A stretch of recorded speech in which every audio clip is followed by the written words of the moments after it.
Hey y'all, how's it going? Welcome back to day 8 of the Christmas special. Before the video starts, make sure you go down below, like, subscribe, comment to enter the $100 giveaway. Winner will be announced on December 25th. And without further ado, let's get straight into the video, man. The ideal male body throughout history. Let's check it out. The creme de la creme of masculine beauty. This was the world's most perfectly developed man in 1922. Today, it's called a dad bod. Over time, the idealized physique has changed, from bulky to fit. I wouldn't even say that was a dad bod though. Like, I'd still say he's relatively jacked, and I'd say today we have so much problems with obesity and eating and stuff like that. I'd say that's not a dad bod. If anything, he's taking care of his body well. He just doesn't have any arms. Ugly to dumpy, flabby to enhanced. If we can make sense of some of the most bizarre trends throughout history, we can make predictions for the future and come closer to understanding what the ideal male body really means. A gleaming chest, bright skin, broad shoulders, tiny tongue, strong buttocks, and a little prick was the ideal physique, according to ancient Greeks.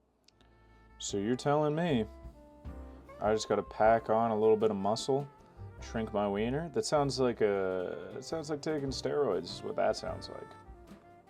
This was symbolic of someone more noble and civilized, as opposed to lustful and depraved. Come on! These traits can be seen in the Rhea's bronzes, the Discobolus, and the Laocoon Sun statue. Physical strength was celebrated.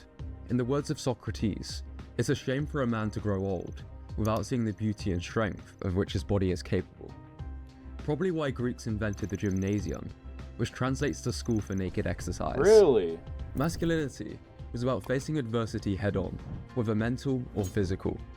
He who's only an athlete is too much a savage. He who's only a scholar is too soft. The ideal citizen is a scholar-athlete, the man of thought and the man of action. In the Elizabethan age, intellectual power was more important than upper body strength, as this was associated with the peasants, who had to work manual jobs. The upper class would wear angular clothing and raised heels, accentuating the only body part on display, the calves. In high society, men saw strong legs as a height of physical perfection. When he wasn't executing his wives, Henry VIII was posing for frightened painters, who portrayed him with massive calves.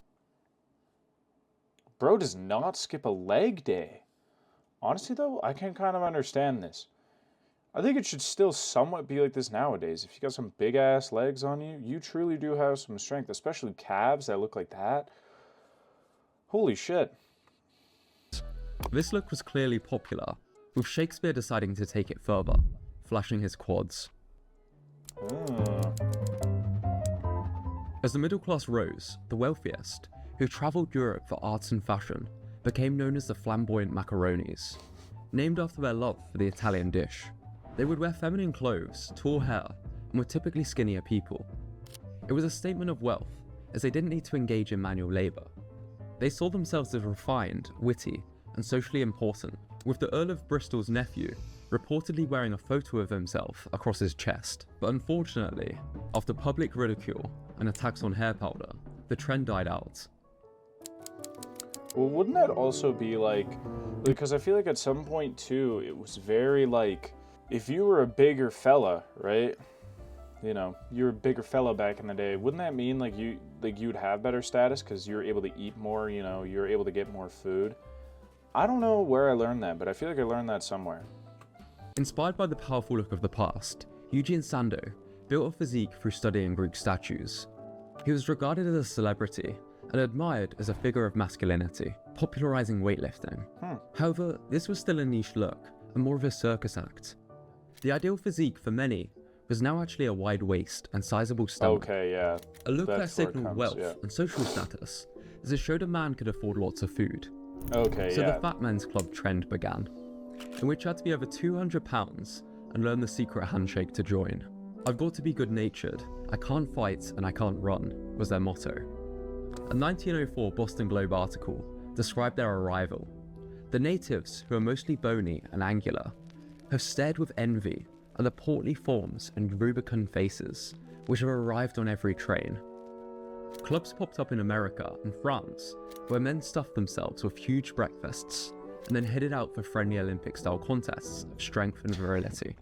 You think that they would just like fall over and pass out if they exerted themselves too much? Because obviously at that point too, I think this would be around the time that cigarettes were out as well, where, you know, nobody knew that they were bad for you, you know? So every guy in this area would just be smoking cigarettes and cigars and have pipes in their mouths. And then also at the same time, you're probably eating a bunch of shit.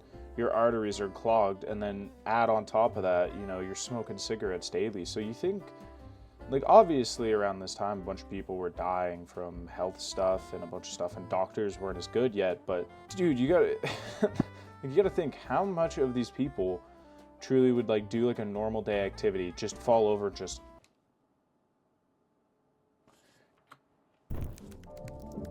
However, as food became more accessible, fat became less desirable. 1920s Hollywood largely shaped the male body ideal. It was believed the camera added about 20 pounds to an actor's frame, and many actors did their own stunts, so a slim athletic build became desirable. The Hollywood icon body type was born in this era. See, that's not even like, that right there nowadays would be considered like you don't work out. Because if that guy had a shirt on, yes, he would still be like bulkier, but people would say like, I wouldn't say dad bod, but it just, you know, you're not as defined as it is nowadays. Nowadays, it's like you have to be cut, lean, you know, you're supposed to be able to see the definition within your muscles, all that kind of stuff. Obviously, don't get me wrong, this is still an amazing physique, even for nowadays, but I think people have just been so strung up, especially when it comes to social media, that this isn't that insane anymore. Meanwhile, marketers realized that emotion-invoking advertising was highly effective, so they began publishing classics, such as I Could Never Fall in Love with a Skinny Man, Don't Be Half Man, and my personal favourite is a story about a skinny guy with his girlfriend. A muscular man Hadoukens him in the face for being skinny, so he buys Charles Atlas's program, bulks up, only to return to that same beach to knock the guy out. What a man. At San Francisco, they found a tribe of strong, silent, and almost perfect men. See, like, muscularity was becoming more popular, with better resources this and is information. good. Like, this isn't like a bad, like that right there, that isn't like bad muscle. Like, I'd say, like, even nowadays, it's really good to have. It's just you see on social media with a bunch of like 20-year-olds, 22-year-olds who are just blasting steroids, like, just because it got so popularized through TikTok, I believe, in my opinion. But even if somebody who is 30 years old had a physique like this nowadays, it's still better than 80-90% of the population. Skill and beauty. However, the Hollywood lead was still a lean, muscular, healthy look, with the likes of James Dean and Clark Gable. With more people owning televisions, a young Elvis Presley was idolized for his music, his physique, healthy and moderate. And in 1951, the first ever diet and exercise program aired. Good morning, happy Monday morning to you. My name is Jack LaLanne, and I'm here for one reason and one reason only, to show you how to feel better and look better so you can live longer. The ideal body type was healthy. See, like, that right there, though, like, that's a really good physique, even by today's standards. Like, he definitely has really good triceps, really good chest genetics. Don't get me wrong, like, a lot of it is genetics, but holy shit, like, that's still, like, even a really good physique just for today. Healthy and athletic. However, with various wars brewing and the rising popularity of competitive sports, there was a massive push for the development of performance enhancements that would change everything. My internet history while making this video became increasingly suspect. To prevent judgment while this is an convinced ad. one way VPN travel, a VPN, and you can get 30 popularity. The Vietnamese War largely divided America, which sparked a counterculture wave. The slim physique represented a rejection of the previous generation's more traditional masculinity. And so I think that a generation of kids which says, we don't care about your concepts of cleanliness, is a revolutionary generation. Instead of Yeah, I don't know about all that. I think you should still shower every day and brush your teeth and be cleanly. I don't think you should stop doing that for a revolution. strength and conformity, the counterculture embraced ideas of freedom, non-conformity, and natural living. Influenced by movements like hippie culture, anti-war protests, and the rise of rock stars like Mick Jagger, Bob Dylan, David Bowie, and Hendrix. But traditional masculinity was still prominent in Hollywood, with action stars including Paul Newman, Steve McQueen, and Clint Eastwood. You mean you don't admire peace? It's not really easy to like something you know nothing about. With a more muscular Steve Reeves, featuring as Yeah, a like Herculean character in many he looks really good there, and I will say yes, were they probably blasting PEDs? Chances are most likely. Were they illegal back then? I don't know. Also, at the same time, though, the rock stars that you saw, like Mick Jagger and stuff like that, yes, you're really skinny, but how much nutrients are you getting in your body a day? Don't get me wrong, there's two sides to the spectrum. You could either be really jacked, really buff, look good for movies and stuff, while on PEDs and you're hurting your body through, you know, your blood, your heart, you know, you're going to do insane amount of damage to that. And on the other side of the spectrum, you're not getting enough nutrients to the point where you're just going to be tired all the time, frail, like you're on the verge of passing out all the time. So there's two sides of the spectrum, and I'm not saying one's better than the other, but you have to have that good medium, right? Hollywood films. Meanwhile, Joe Weider took Charles Atlas's advertising to the next level, featuring bodybuilding champions. See, like, that is like the start of PEDs, Arnold. I think, yeah, you could see Arnold. I think that's Arnold right down there, if I'm not mistaken. But yeah, this was kind of like the start of like actual bodybuilding where people were using PEDs, and you know, the average person wouldn't even think steroids back then, right? To sell fitness products, and he was about to meet an Austrian that Yeah, there he is. Good old Arnold. would make him a fortune. Yeah, this would be the golden era. Dylan! You son I'd say the golden era is from like 1970s to like early 2000s. Early 2000s, because at that point you had Arnold, Flex Wheeler, Ronnie Coleman, Jay Cutler. You know, you had all these guys, you know, who were, and I feel like all the way up until then it was just extremely massive, right? Like especially when you get to like Ronnie Coleman side of things. Now obviously you have Ramon, you got C-Bum, you have all those kind of guys, right? So it's like, I'm not discrediting him, but also at this point, it's like, you know, you compare Arnold to C-Bum. C-Bum has a lot of size on Arnold. Keep in mind, like a lot of those guys are like shorter. Not saying Arnold is. I don't know Arnold's size. But then you look at like Ronnie Coleman and Jay Cutler, and those guys are just fucking massive compared to the bodybuilders today. a bitch. Popularized by iconic figures like Arnold Schwarzenegger and Sylvester Stallone, bodybuilding and pumping iron became mainstream, with chemically enhanced physiques perceived as the epitome of masculine perfection. With more people Mike taking Menser. performance enhancements, shows like wrestling became more popular, featuring insanely muscular people, with the likes of Hulk Hogan, Brutus Beefcake, the Ultimate Warrior. Yeah, the thing is though, like with a lot of these guys, like obviously this guy, he's definitely blasting like gear for sure. But you look at somebody with Hulk Hogan's physique, and he's not overly like insanely big or muscular or anything. He's big, don't get me wrong. He's got broad shoulders, a nice chest, and all that. But it's not like an insane overhaul, right, of just muscle. Rocky Johnson, and Lex Luger. Other male icons included Chuck Norris, the Batman, and Superman, with Bruce Lee still incredibly popular for his impressive martial arts displays and lean physique. Here we As go. bodybuilders began chasing more and more mass, There's this Ronnie. mainstream appeal There's Ronnie.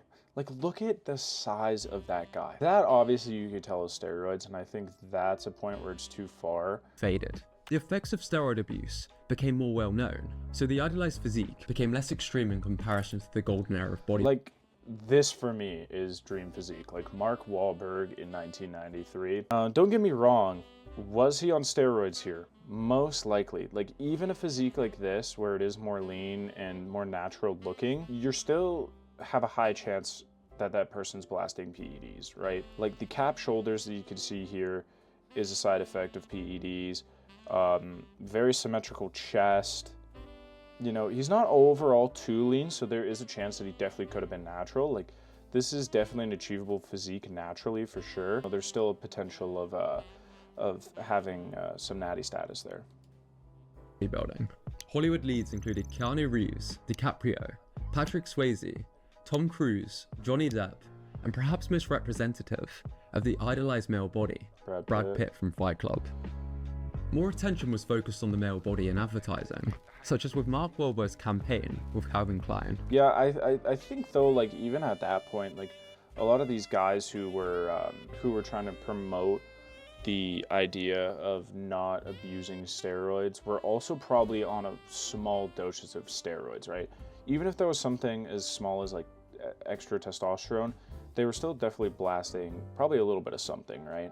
No, the best protection against AIDS is to keep your Calvins on. The number of male cosmetic procedures increased 256% from 1997 to 2001, while the paid circulation of Men's Health went from 250,000 in 1990 to more than 1.5 million in 1997, hinting at a new trend.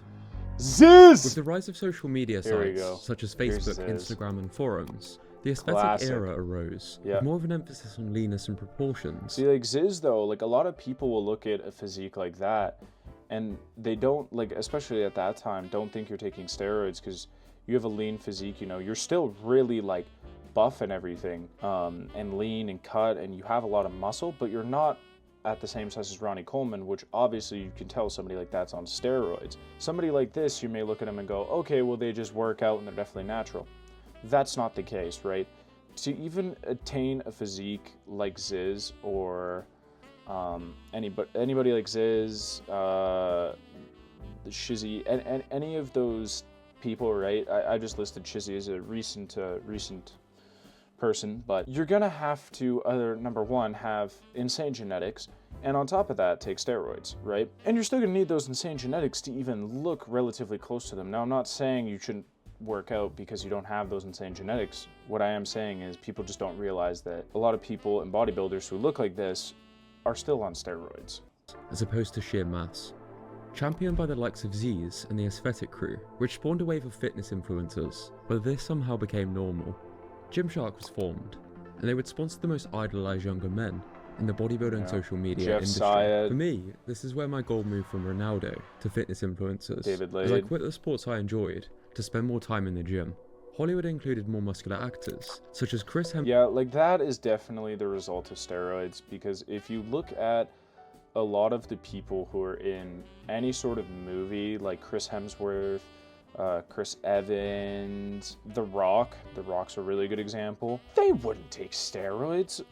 They were just on a really hard training regimen. I don't think people realize, but when somebody cuts down for a role at the amount that they do and then they bulk up super quick, that's basically next to physically impossible. You have to be eating, number one, a shit ton of food.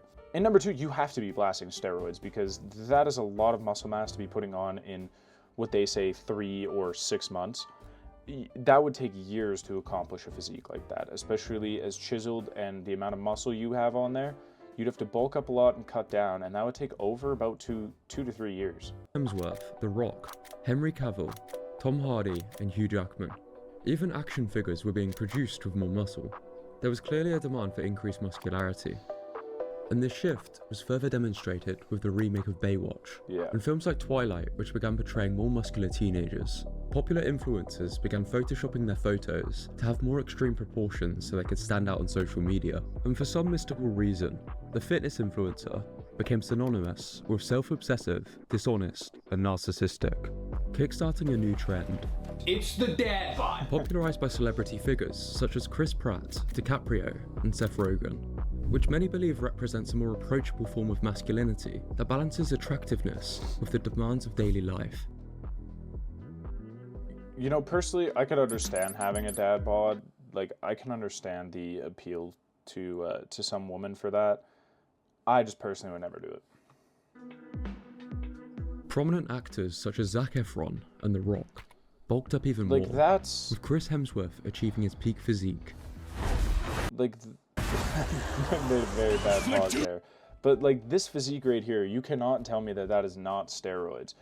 From the cap delts to the more rounded traps there to the perfectly symmetrical chest and full chest, and then also slimmer waist here.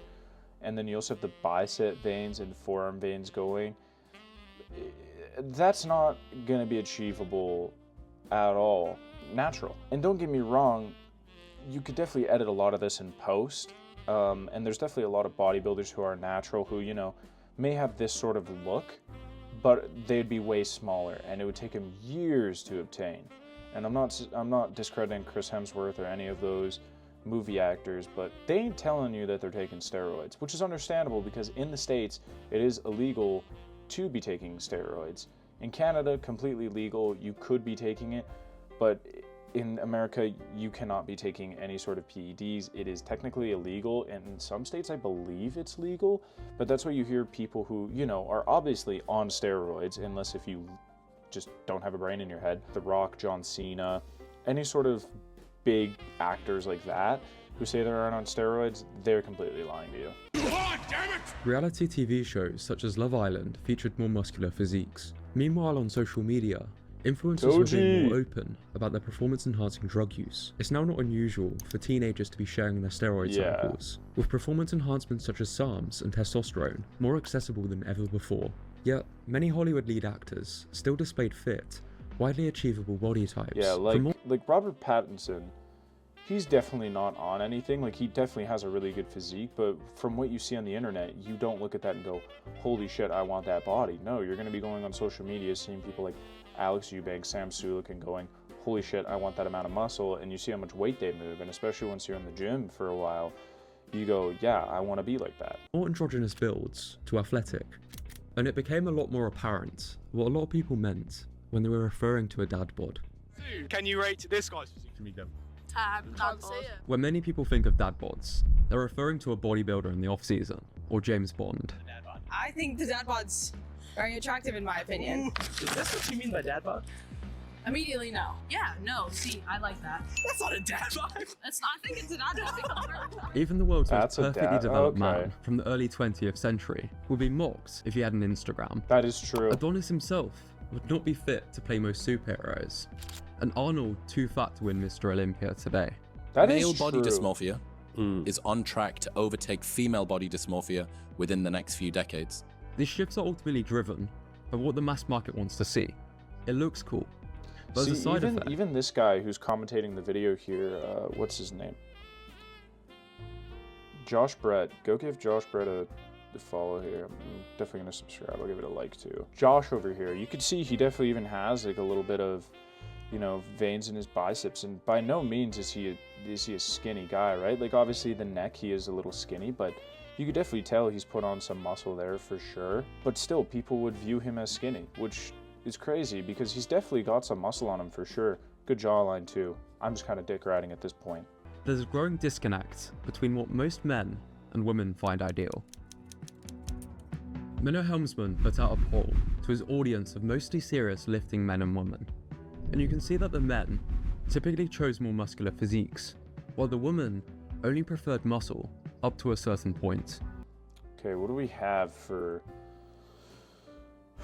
women's top 9 and men's top 9? So women preferred like a Channing Tatum look, so sort of like more like a lean build or like a Mark Wahlberg.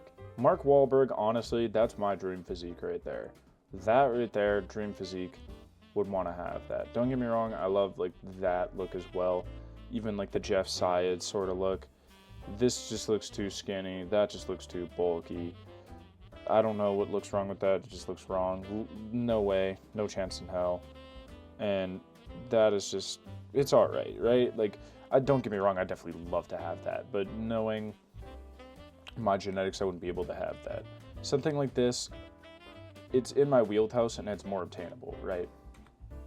You can see that women prefer a decently muscular build, but when you get to like bodybuilder level with super high muscle definition, the ratings taper off precipitously. Another study found that men from 3 different countries believed the body with 30 more pounds of muscle than themselves was ideal, while the pilot study found that actual women preferred an ordinary male body. This is by no means to put you off going to the gym, just to stress it doesn't take TRT to achieve the mainstream ideal physique, and the ideal is subjective, so trying to reach it for the approval of others is a losing game. Yet, you may have noticed that a healthy body has always been respected, and fluctuations away from healthy are never as much about the body as the character traits they signify, whether that's an ability, a more carefree nature, or ambition. This is why I now simply do the sports I enjoy, with more of an emphasis on... This performance. is the guy right here who's commentating the video. Like, just him in a regular shirt doesn't look that, like, big. Like, he still looks like a skinnier dude. But if you look at him here, he's a pretty fucking jacked dude. And I'd say, like, that is, like, honestly a really great physique. But like I said, nowadays with guys, it's like you want to look like the Sam Suleks, Andrew Eubanks, and Chizzies, right? Because trends will come and go, but strong values, health, and mastery are timeless. If you enjoyed this video, I'd love Honestly, your help. beautiful message, man. Honestly, at the end of the day, you should just stay healthy, do what you love to do, and don't try and kill yourself by not eating enough or taking any steroids. Anyways, that's gonna wrap up the end of the video. If you all enjoyed, make sure you go down below, like, subscribe, comment to win that $100 at the end of the Christmas special. I will be adding in everybody's comments into a spreadsheet and then putting it into a random generator at the end of the month. So the pick will be completely random. It'll be announced via Instagram on the 25th. And without further ado, man. If I get you, baby, then I'm here to stay right now. But I can't love no thought. Thought is a girl that can't get no love from me. Hanging out the passenger side of a best friend drive. Trying to holla at